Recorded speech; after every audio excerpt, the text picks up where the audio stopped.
Hello all and welcome. My name is Alan Yarborough, and on behalf of the SEEP Network, welcome to our program today. I'm filling in for Joe Swimmer. I work on the social media for the SEEP Network primarily, along with some other tasks, but I'm happy to be with you today to kick off this third installment of a three-part series on the past, present, and future of the diaconate. So today, I'm grateful to our four speakers and moderator who will carry forward the program from here. I'll post a couple of additional messages in the chat for you all throughout today's event. And please, throughout the event, if you have any questions, submit them using the Q&A feature, and we will get to those later on in the program. So without further ado, I'll turn it over to John Ray. Thanks. Alan, thank you so much. And thank you to the SEEP Network for organizing this series, this important series on the past, present, and future of the diaconate. And of course, we're here to cover part 3 of that series, the future of the diaconate. And we've got some terrific panelists, and I'm going to, in order to save us some time, I'm going to introduce them. But just as a reminder, before we do that, we can't see you, but we can see your questions as long as you put them in the chat. So just go ahead and put them in the chat as we go along. Each of our presenters will do their presentations, and then when they're concluded, we'll get to your questions. So go ahead and whenever the Spirit moves, and give us those questions as you have them. Our first presenter will be Keith McCoy. He's deacon and in Somerville, New Jersey, and president of the Fund for the Diaconate.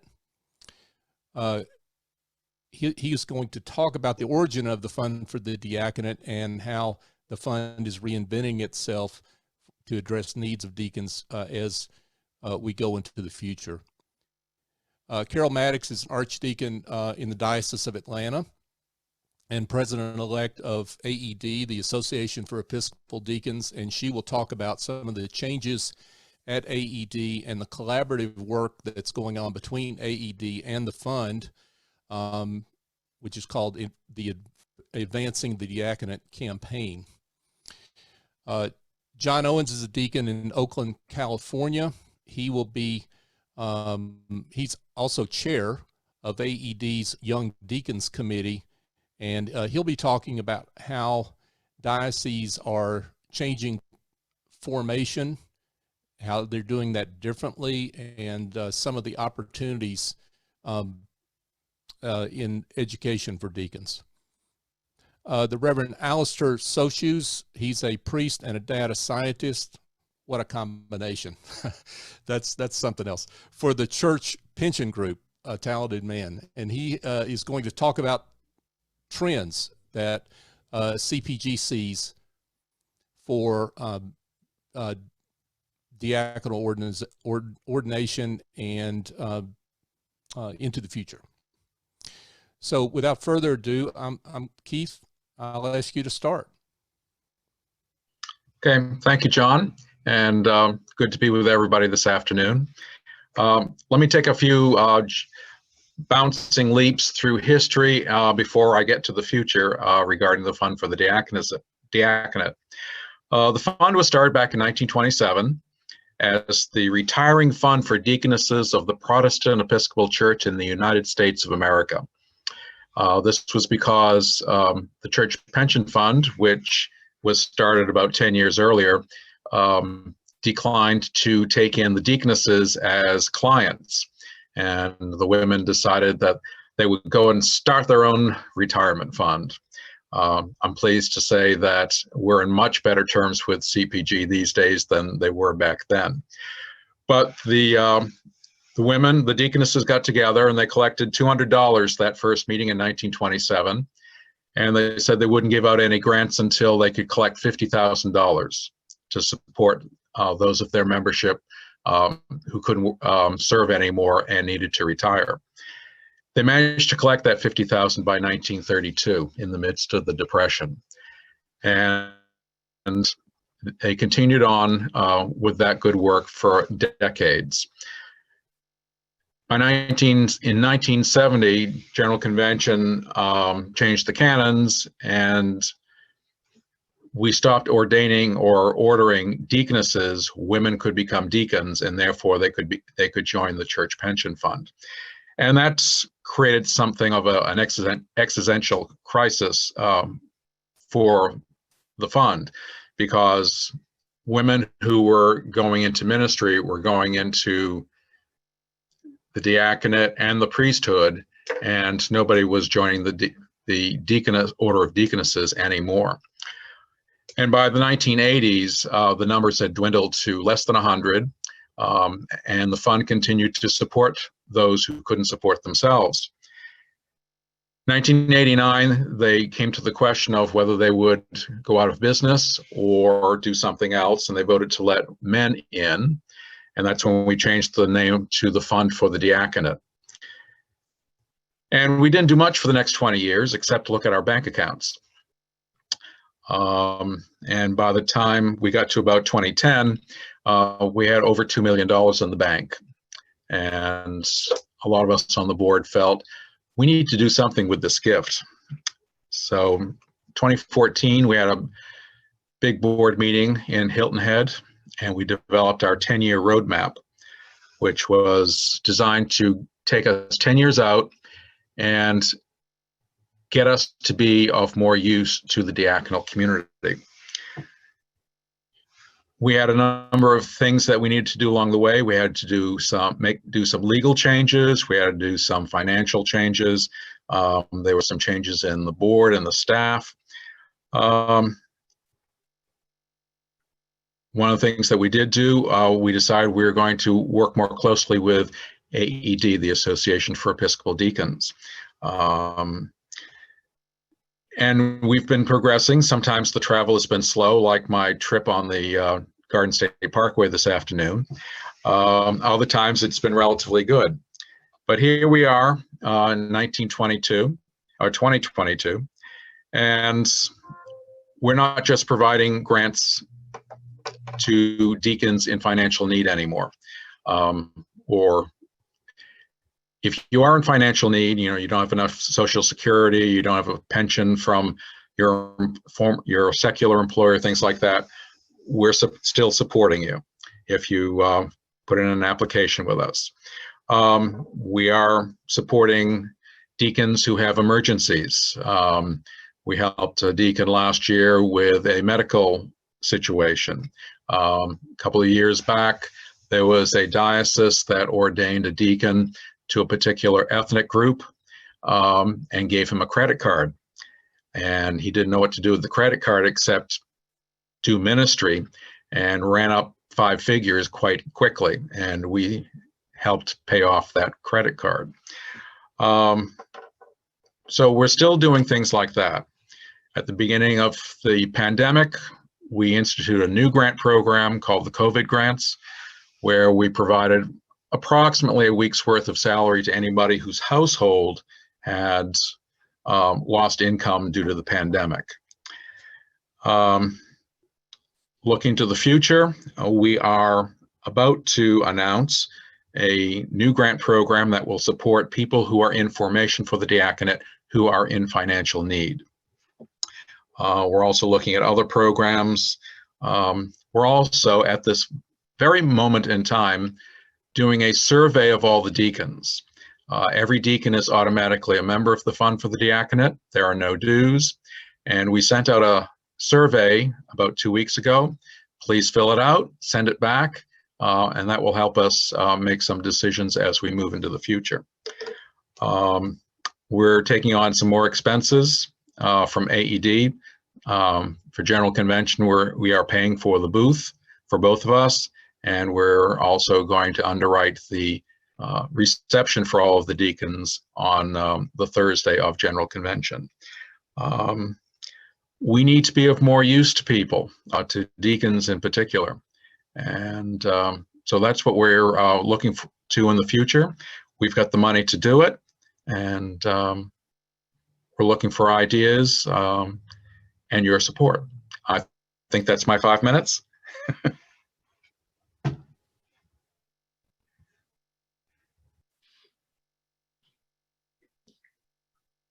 John Ray, you're muted. Muted. We haven't heard that phrase in the last 3 years. Thank you, Keith. I wanted to say that. And Carole, go ahead. Thank you. Thank you, Keith, for outlining what the fund does and how we've come to this place where AED and the Fund for the Diaconate are doing a historic collaboration called the Advancing the Diaconate campaign.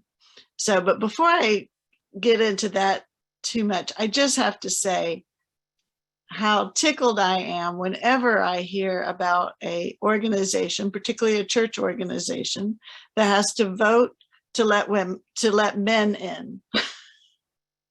So thank you for that little piece of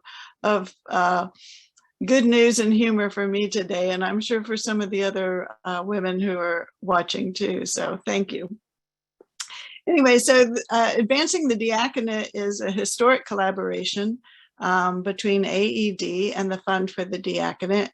And Keith has outlined very well what they bring to the table. What AED brings to the table is that we are the professional organization for deacons.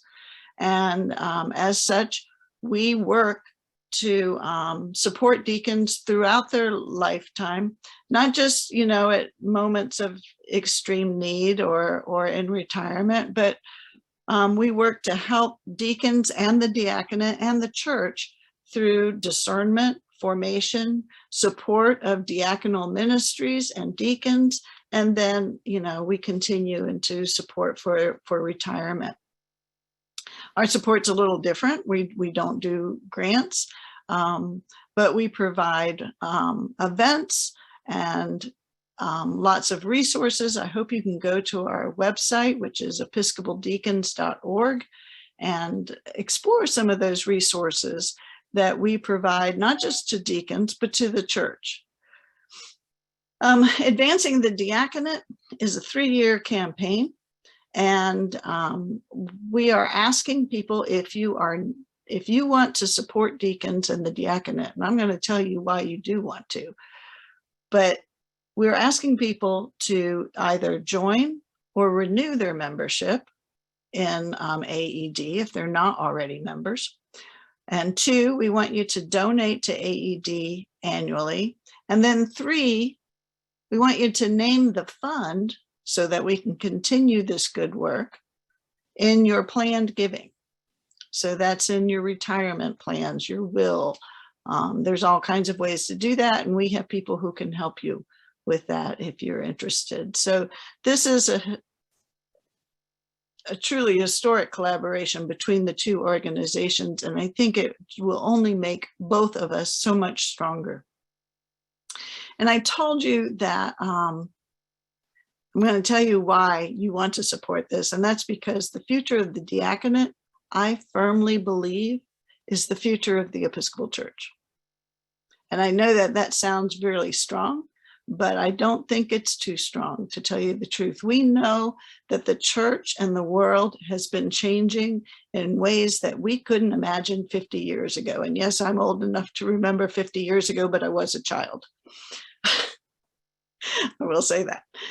But we know that these changes are not only occurring, but that more will happen. And if COVID taught us anything, it's that.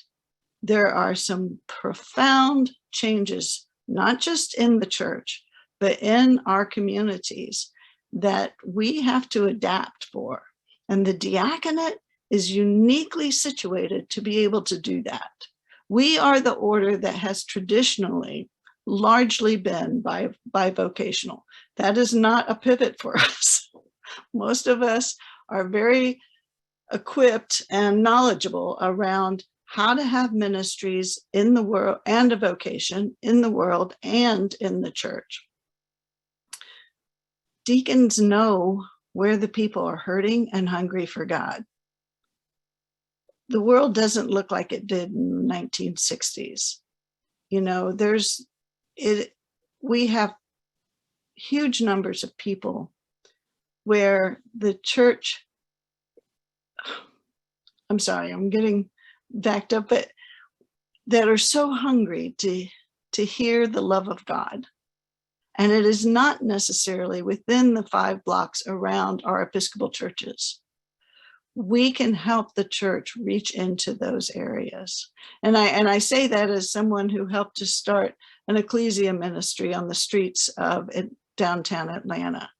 You know, I found that God, of course, was already there, but that the people who were living on the streets, they needed to hear the message we had so bad.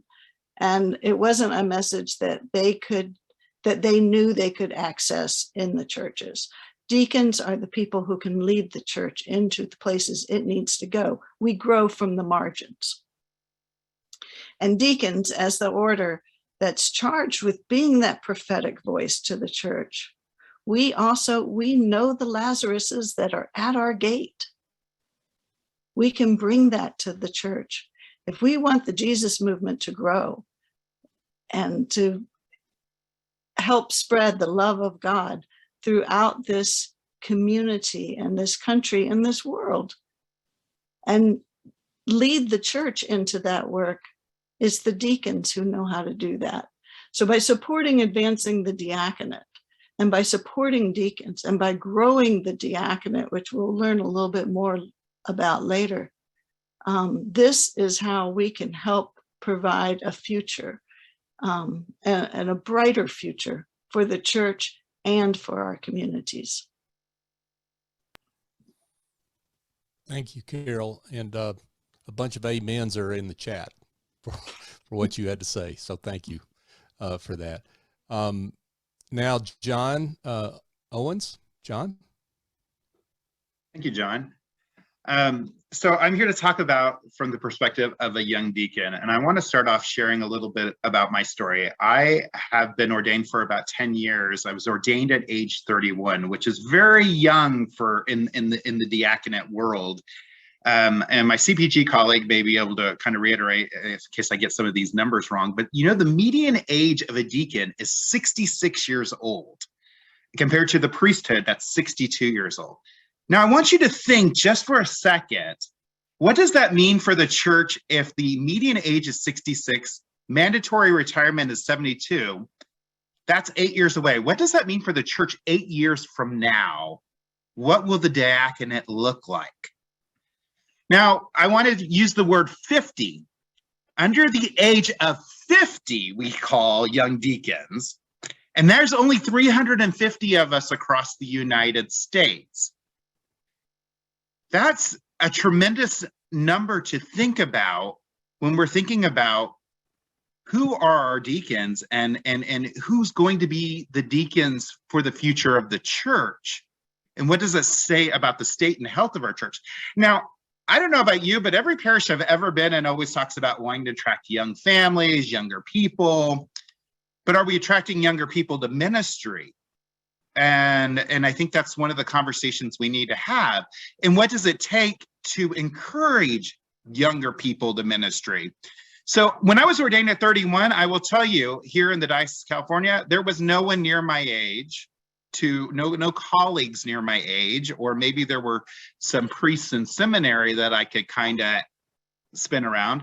I've also been in the Diocese of Southwest Florida and Southeast Florida, and there were no colleagues in the deacon community my age.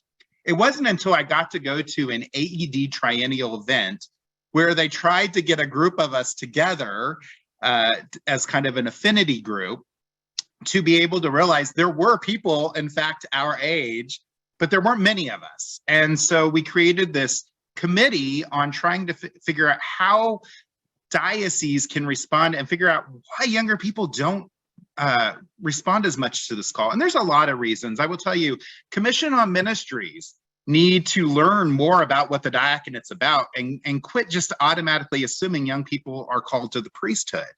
I mean, the diaconate is a very viable ministry. And if we know what young people care about, you just have to read the news articles. They have a heart for wanting to heal this world and work on issues of social justice. That's the prophetic call of a deacon.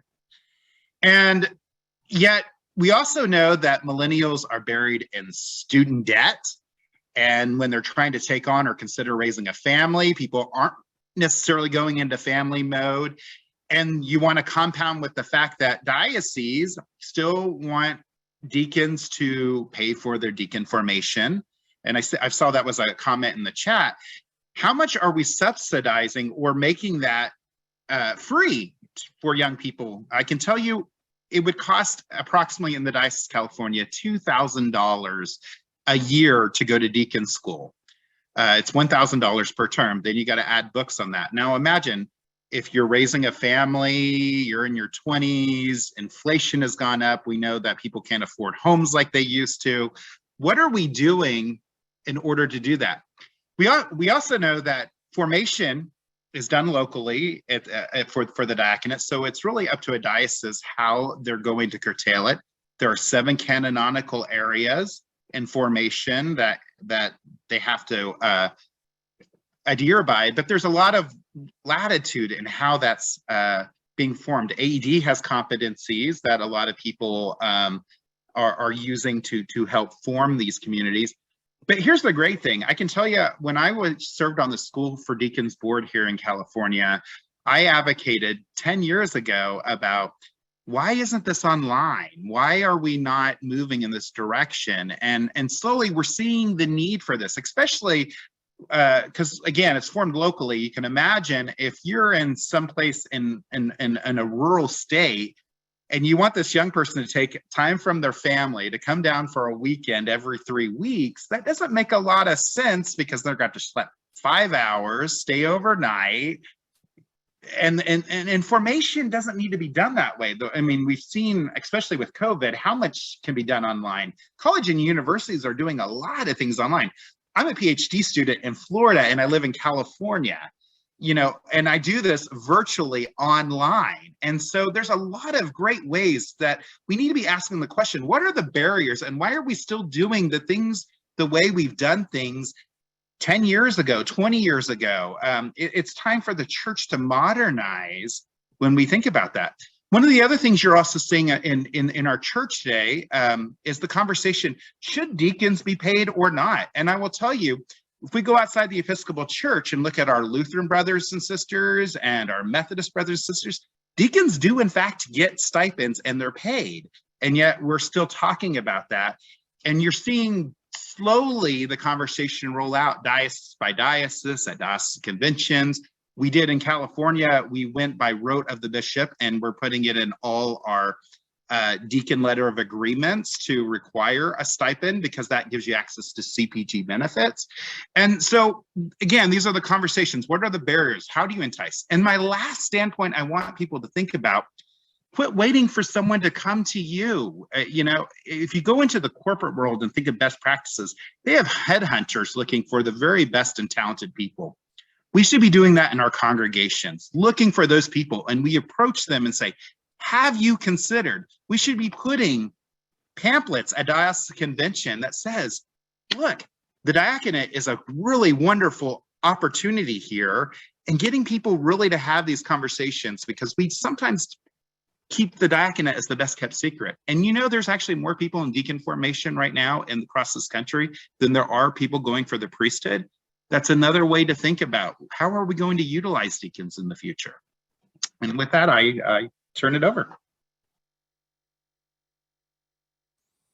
Thank you, John. Alistair? Thank you, John. Well, I want to thank all the speakers for laying the foundation for this webinar. And I'm here to share with you some of the research we've conducted on the trends of the diaconate here at the Church Pension Group. So let me share with you my screen here.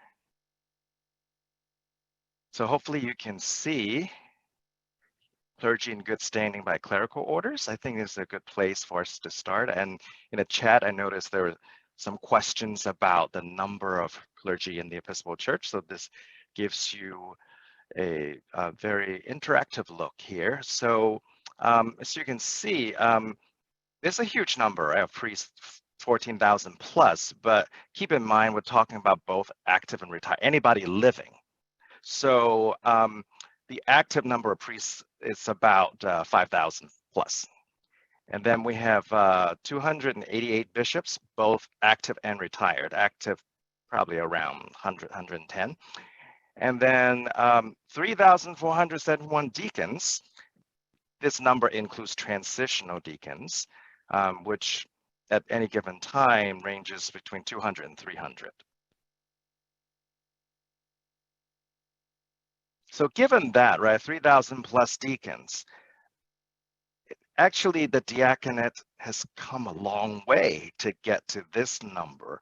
As you can see here in this graphic, right, today we have over 3,200 deacons, but when we look at just not too long ago, right, 50 years ago, we're only talking about 180 deacons. And then 25 years ago, we've crossed the 1,000 mark. But today, right, so 3,200, it's actually, if we look at this from this perspective, the diaconate has developed a lot. And as the other speakers have mentioned, most deacons, they work on a voluntary basis, meaning they're usually unpaid by the church, and 70% have income from employment outside the church. As a whole, the deacons tend to be older than priests, and they also have a higher percentage of females. So when we look at the trends, right, in the church in terms of how many clergy there are, we often look at it in terms of retirements as well. How many clerics are leaving the system, how many entering, right? As you can see, if we just look at the deacons, in the early 2000s, in the aughts, the ordinations were higher. And, you know, today it changed a bit, you know, but not as high as before. And the trend is similar to priests as well, except that for priests, there was a more drastic shift, right? From the peak in 2005 with 439 ordinations to 216 in 2020. Versus, you know, the highest for deacons, 2006, 164. This year probably is more like an outlier, but I think this is going forward is more likely, the 90, 91. But even then, right, if you look at just 2020, if you add these two together, deacons and priests, 300 ordinations, but we have 432 retirements. So you still have more people exiting the system than entering. As if this trend keeps happening, fewer and fewer priests entering the system, it becomes more imperative and more important for the diaconate ordinations to increase. We also talked about age, right? The median age. This is the median age at ordinations, meaning like at what age do priests and deacons start their career in the church. So for priests, it's pretty steady the last 20 years or so in the 40s. But for deacons, however, as you can see, in the early 2000s, in the aughts, it was in the 50s, but it's very clear in the last decade, it has it's mostly in the 60s. Well, 2020, 59, but that's close to 60. So as you can see, the diaconate as a whole is getting older. And that translates into what this looks like. This is box plots of priests and deacons, all of them, all the living priests and deacons in the church. So if we look at this one, priests, what it's telling us is the middle bar here is the median age. So below here, there are 50% of the priests, and above another 50. And then, but when you look at deacons, 66, right? But you can see Q1 is 61. That means above that, 75% of deacons are over the age of 61.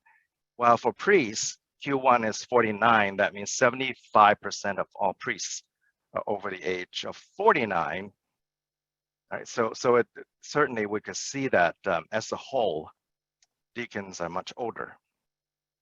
And those we're talking about, all deacons and all priests, if we only look at those in compensated roles, here's what we're looking at. The priests become younger because most of the positions are for clerics before retirement age. So we're looking at a median of 55 years old versus for deacons is 64.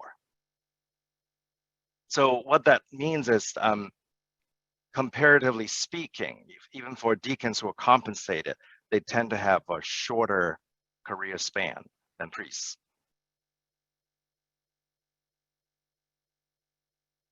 As I mentioned, there are a lot of deacons are women. 62% of deacons are women versus 34% of priests are women.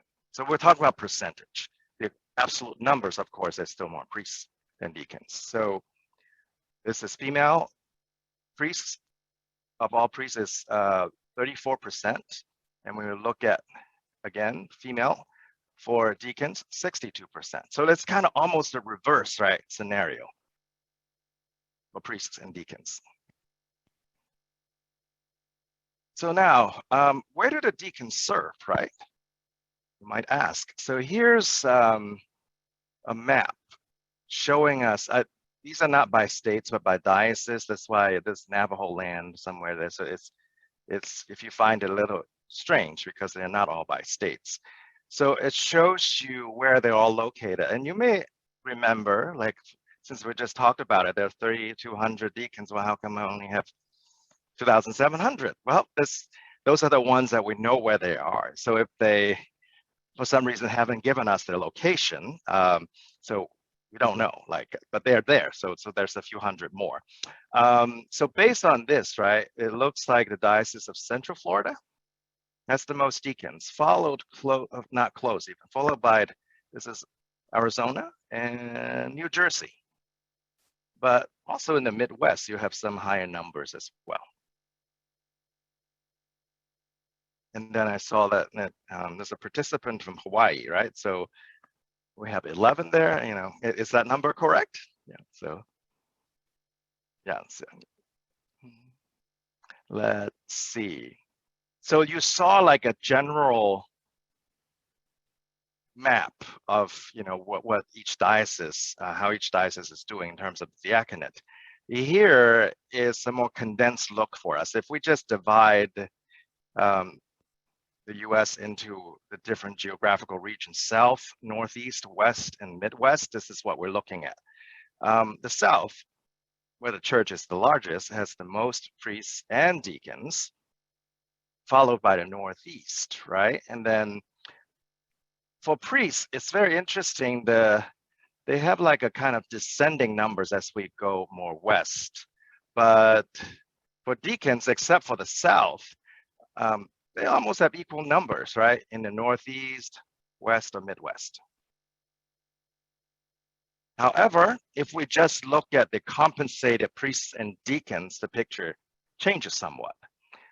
Even though the South has the most deacons, a very relatively small number are in the compensated roles, and the Northeast actually has the most compensated deacons. And as you remember earlier, the West and Midwest have similar numbers of deacons as the Northeast, but they have very few paid deacon positions.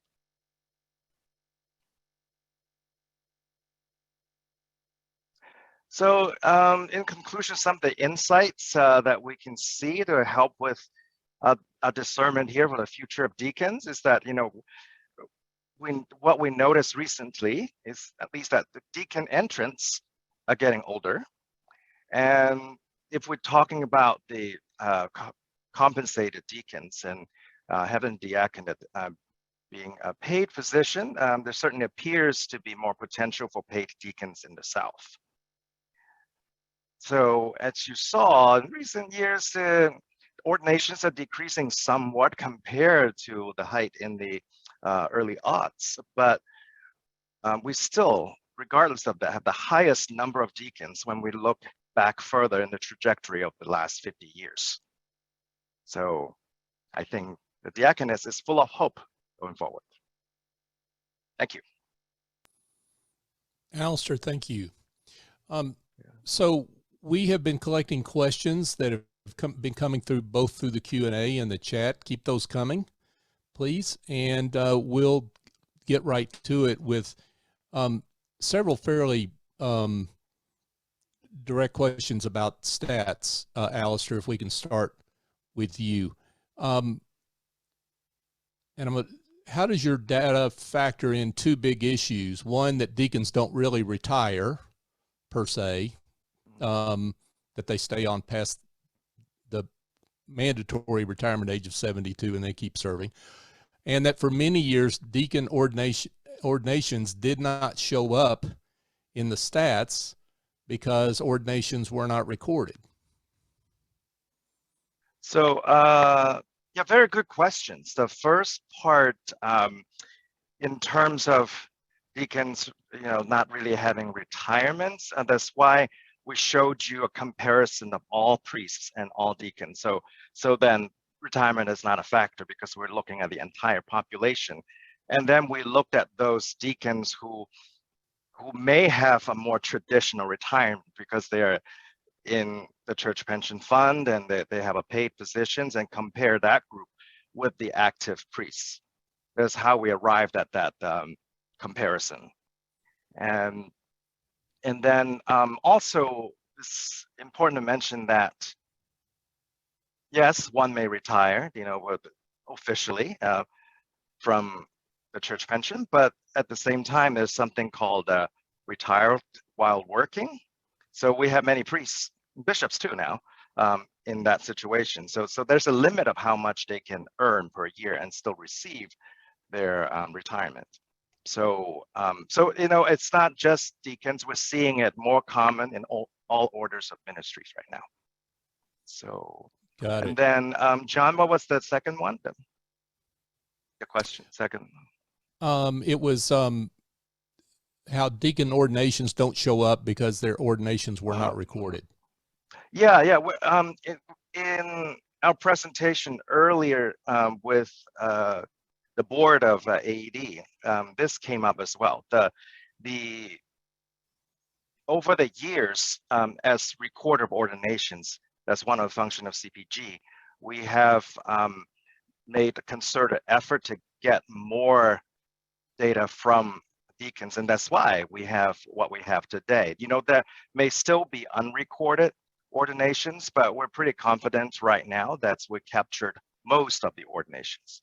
And if you do know, see the difference is because for priests, right, we always get the diaconate ordination because there's an entry point into the church pension fund. But as you mentioned, deacons don't always have that restriction, so we may or may not always get that. But we have a very good system working with the diocesan administrators. They have their own ordination officers usually in each diocese in making sure we get the data for the diaconate.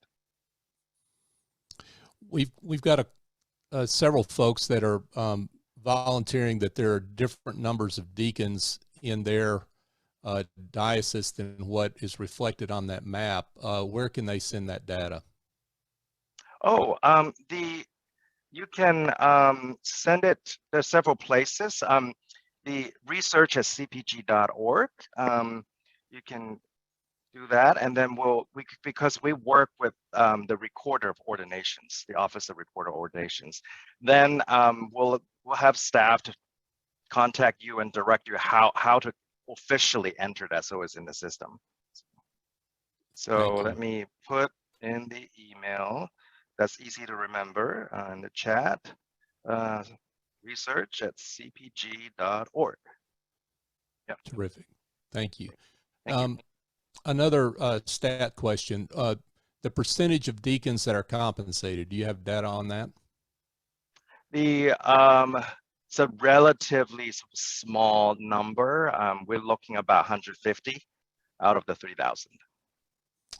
And do you have data indicating growth in numbers in younger deacons? We do have we do know if we have their ordination date, we generally know their age as well. So I don't know if we've looked, this is good for future research. We haven't looked at that population specifically because knowing that is really small, but that's a very good, it'd be encouraging to see, right? If that's growing, yeah, so thank you for that. And then are transitional deacons included in the deacon numbers for the age comparison? No, that's only for deacons. So when we looked at the holy orders in the entire church, that's the only time in that presentation where you saw the transitional deacons being included. Got it. One more stat question for now. Is there any study on the length of service to a parish for a priest versus deacons? Again, that's the data that we tend to have if they're actually in the church pension fund, but we haven't looked at that specifically. But what we do know is for priests and deacons, just in general, in terms of the tenure in parish ministry, it has certainly decreased over the years. So here's a different kind of question regarding compensation. That is there a traditional reason why deacons have not been compensated? And I'll open that up to Carole, Keith, John. Any of you want to come in there? Well, I'll leap in.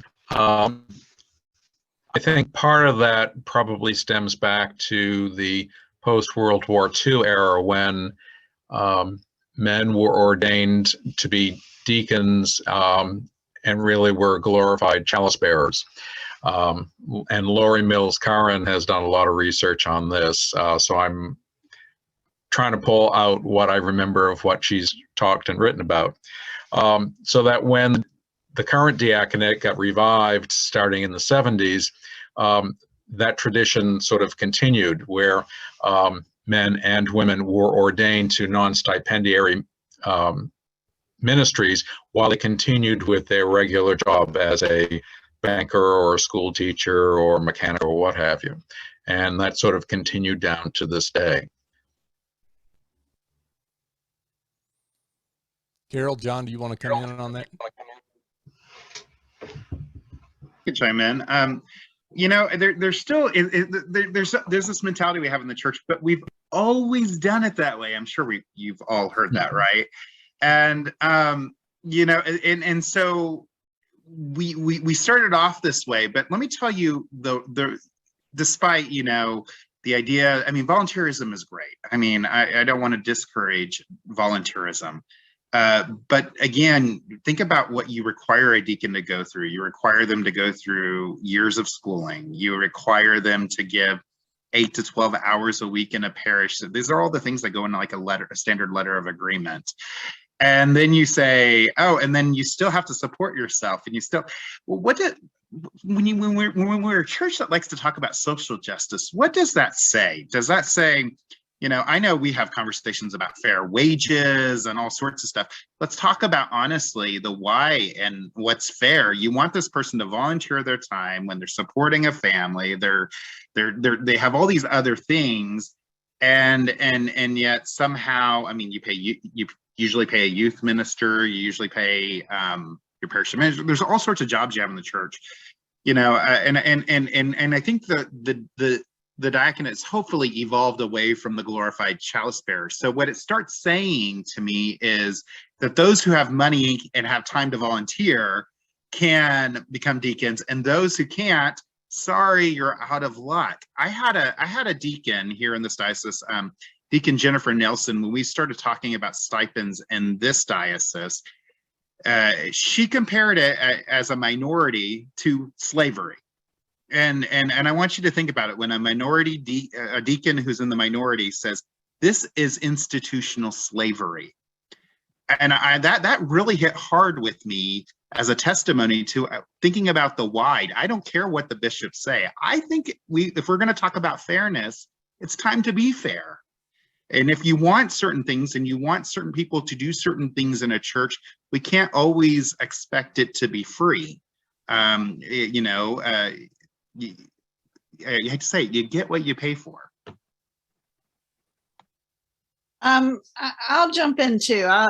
First of all, I encourage people to read Suzanne Watson Epting's book, Unexpected Consequences, which outlines some of this history about some of the theological thoughts behind compensation versus not compensation and the diaconate in general. So first off, you know, if you haven't read that book, I would definitely do that. It will help inform your conversation. The other thing I will say is I think we need to think bigger. I mean, this is just me, but we need to see the diaconate as the professionals they are. Just as the priests are professionals, just as the bishops are professionals, and frankly, just as our lay leaders are professional. And our lay leaders are not getting paid either. So, you know, I think we need to keep all of that in perspective. I totally agree that I think that this leads to us being, the diaconate being less attractive to people on the margins, because it feels marginal. And it definitely, there's a lot of ways that the church has made the diaconate marginal, in my opinion. And I've actually heard people say, well, it should be marginal to keep it in touch with people on the margins, which is, well, I'm not going to say what I think of that, but I think it's poor theology. Let's just put it that way. But I think we need to think bigger as a church. We need to stop thinking, you know, oh, the parish should pay us, or the diocese, or 815, or whatever. The church itself is going to have to reconsider how it's financing everything it does, including the vital work that deacons do as far as keeping the church in the community and keeping the issues of the community in front of the church. I want to just chime in one more thing that Carole reminded me of, and I can say this from a personal standpoint. You know, one of the things I can say, I'm very fortunate. I am one of those few deacons that are totally compensated. I have a full-time job in parish ministry as an associate. But what I want to challenge, not because I am a deacon, but again, I want you to think again, thinking outside the box. What my parish did before they hired me, and they did a national search and put it out there, they said, we're not going to just hire another priest and have an associate rector. This has always been a two clergy church. They said, we're going to find someone with the right skill sets to do what we need to do in our strategic plan. And it just so happened that ended up being me. And I think more churches need to start having this conversation. Is it really, anytime you offer a position that and you're able to offer a paid position, does it have to be another priest? Can it be a lay person? Can it be a deacon? And start opening up some of these opportunities, because it's really what you're wanting to do is match the skill sets. That's what's going to hopefully help make whatever position you're offering be successful. Thank you, John. Thank you, Carole. A fairly specific question here about CPG making any headway on opening up extension of ministry qualification for self-employed deacons whose secular employment is endorsed by the bishop. And if there's not any headway, what's it going to take? Thank you, John. I actually was reading that question as well. Okay. So you were reading my mind. So I was going to type it, but now I can answer live. For those who are not familiar, extension of ministry usually means that, say, an Episcopal cleric is employed outside of the Episcopal Church, but that work is considered church ministry in nature in general. At that point, then they apply for an extension of ministry through the bishop with CPG as well. So then they can either, they or the employer supposedly, they can pay into the church pension fund and still be in the defined benefit plan and accrue credited service. So if I'm understanding this correctly, is in a situation if that particular employment is secular, not an Episcopal cleric working in the Methodist Church, for instance, right? So I am not aware of that compensation in terms of that, because generally it's something that they work through the bishop, and there's generally that's the more important part. So I'm not sure if we've seen that particular situation yet, but certainly this is a very interesting and pertinent question. I will ask my colleagues in benefits policy about, if there's any movement on that front, or whether it's in the works of being considered. So please feel free to send that question to research@cpg.org so that we can continue that conversation. Thank you, Alistair. Sure. Here's a question about, do we have any sense of if or how seminaries touch on the diaconate and work with deacons when forming future priests? Which seminaries do this the best? I'm going to widen that question out to say commissions on ministries, maybe in diocese, if I can do that. Carole, Keith?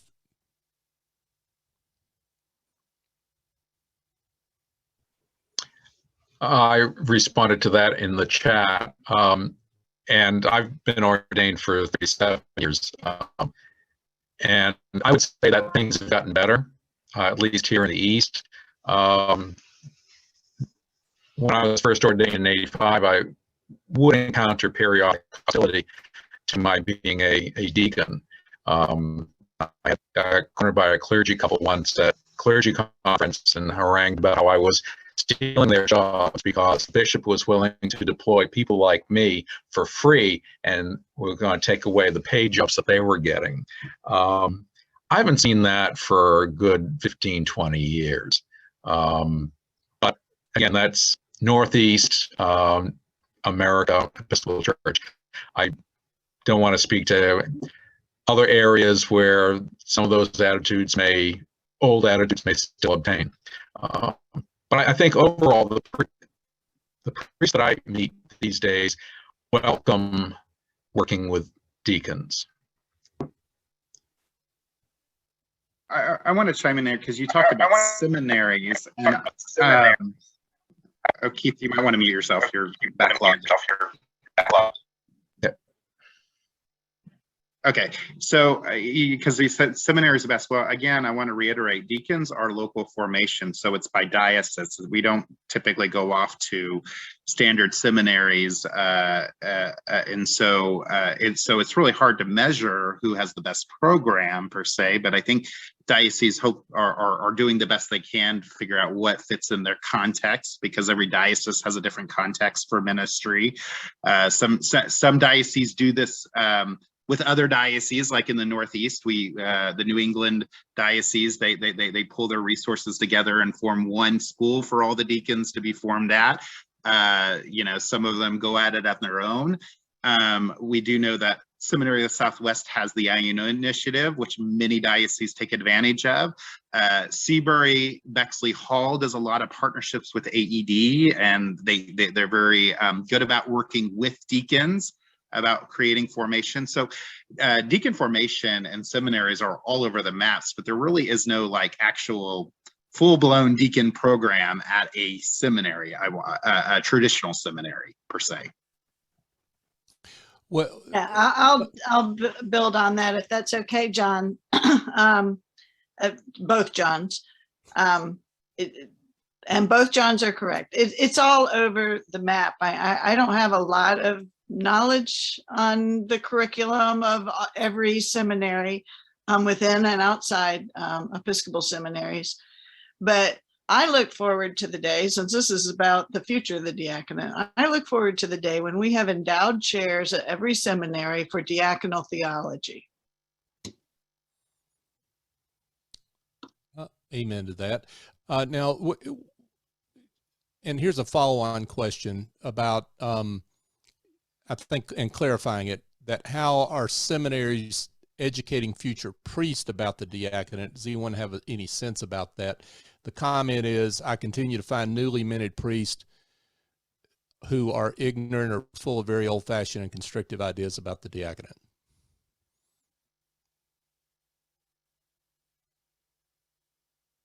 Any Well, thoughts? I think that's your answer. Okay, there you go. I know what seminary that priest went to. So widening this out just a bit,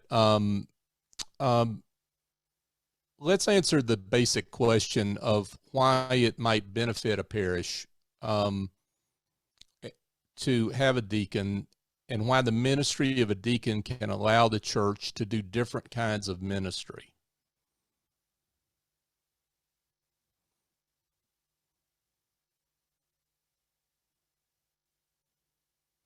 Well, I'll jump in then.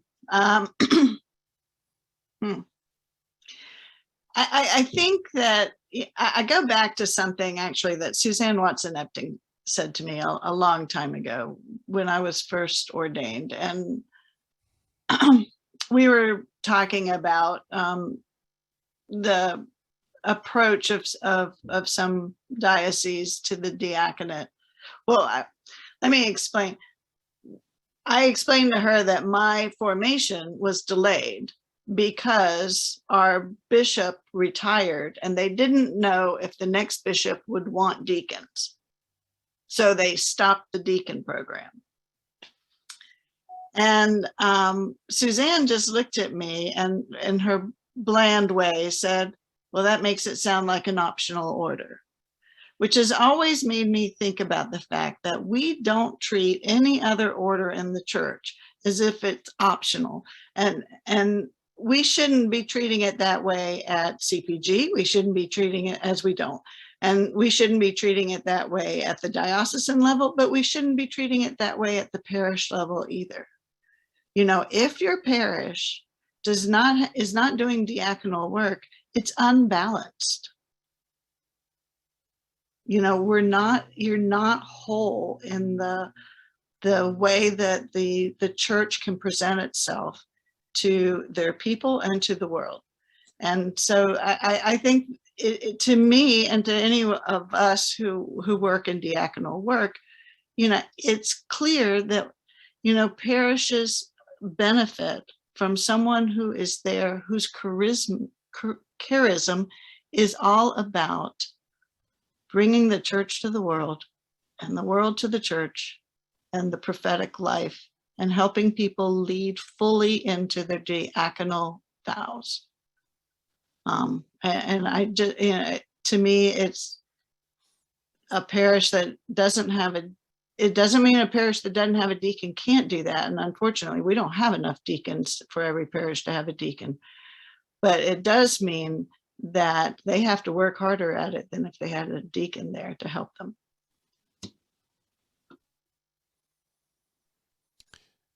Yeah, and I'd just like to add as well, maybe like slightly a digression from what we're discussing, but I think that this conversation around compensation, and there's several sides to it, right? You know, the making a living, but also the ability to participate in a church pension fund. So right now, CPG actually allows assessment on any amount of compensation that's given by a church to a deacon or any cleric.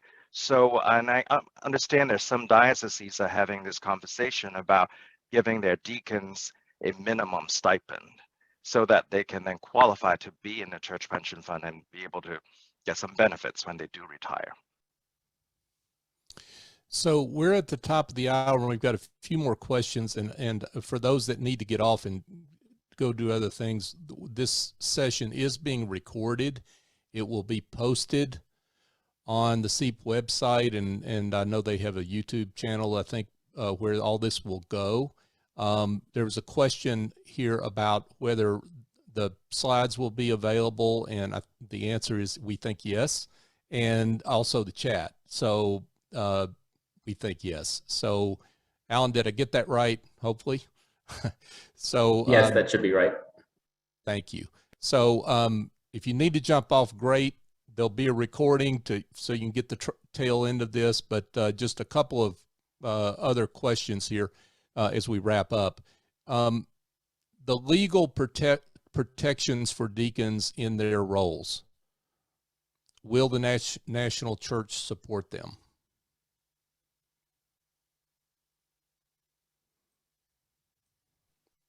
I think, well, so I don't speak for DFMS, but from the ministry at Church Pension Group, of which church insurance is part of our ministry. So when a parish has a policy, or diocese has an umbrella policy, it includes volunteers officially as well as paid employees. So I think the answer is yes. Thank you. And the question of there was some discussion in the chat and questions about why there has to be mandatory retirement for a non-stipendary position like the diaconate. Oh yeah, I saw that question. The answer is actually very important. It's a little, I mean, also it's kind of outside of scope here because it's in the canons and constitutions of the Episcopal Church. So, you know, the way to change that is through a general convention. Got it. And I think, oh, there was one specific question about the fund, Keith. Does the fund provide monies for particular diaconal ministries? Mm-hmm. Yeah, I saw that early on. And the answer, unfortunately, is no. That's to do with our charter. And when the retiring fund / fund for the diaconate was incorporated in the state of New York, the funds were raised to support deaconesses in need. And anytime we change our bylaws or change our certificate of incorporation, we have to work with the Attorney General's office in the state of New York. And the further you stray from your original purpose, the less likely you are to get approval from the legal overseers. So we are in the process of pushing the boundaries. The membership did vote on a change to our certificates last summer, and we are waiting from the Attorney General's office about that, which that will allow us to start offering support to people who have been admitted into formation programs for the diaconate. But at this time, we're not allowed to give out money to support specific ministries such as Hunger program or things like that. Thank you. One other comment here that is not a question, but it's a comment worth putting out there, and for any of you that here on the panel that want to respond. So Ethan, thank you for this one. There are deacons in every parish. Whether or not we are brave enough to raise them up, form them, and ordain them is another question. Any comments on that one?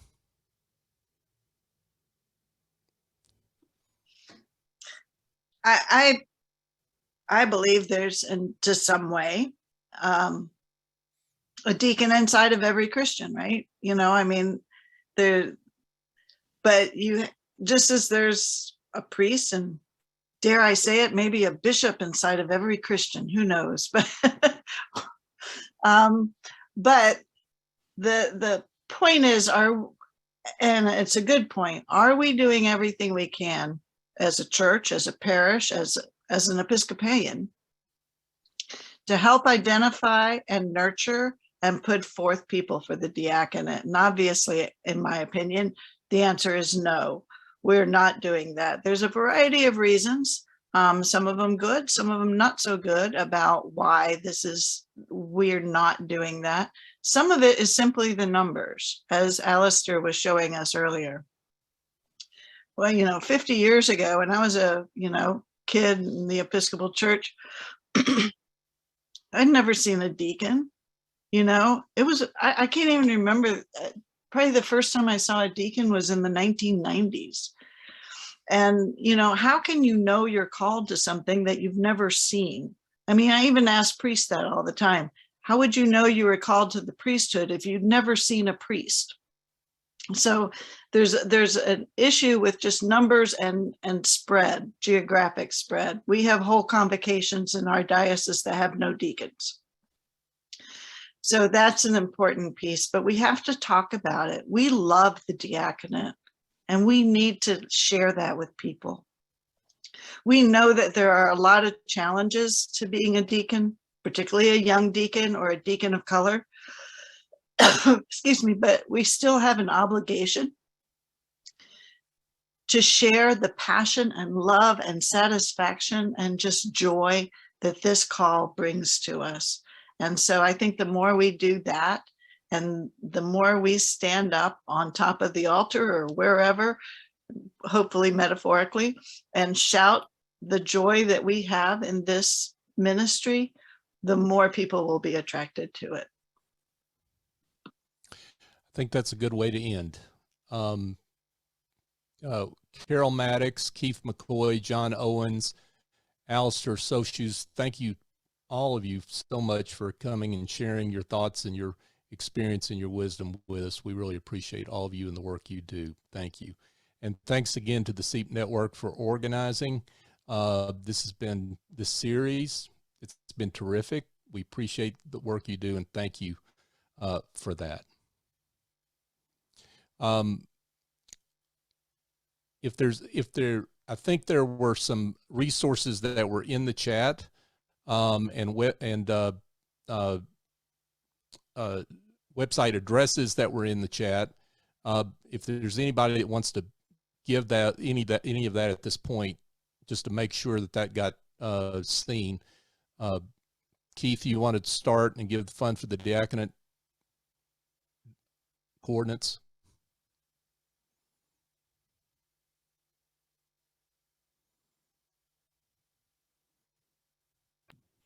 I did get the chat saved. This is okay. Okay. So we can make cool. Sure we have this link. We'll save everybody from doing that then. The chat got saved. Alan, you're awesome. Thank you for doing that. And I think with that, we'll stand adjourned. Thanks, everyone.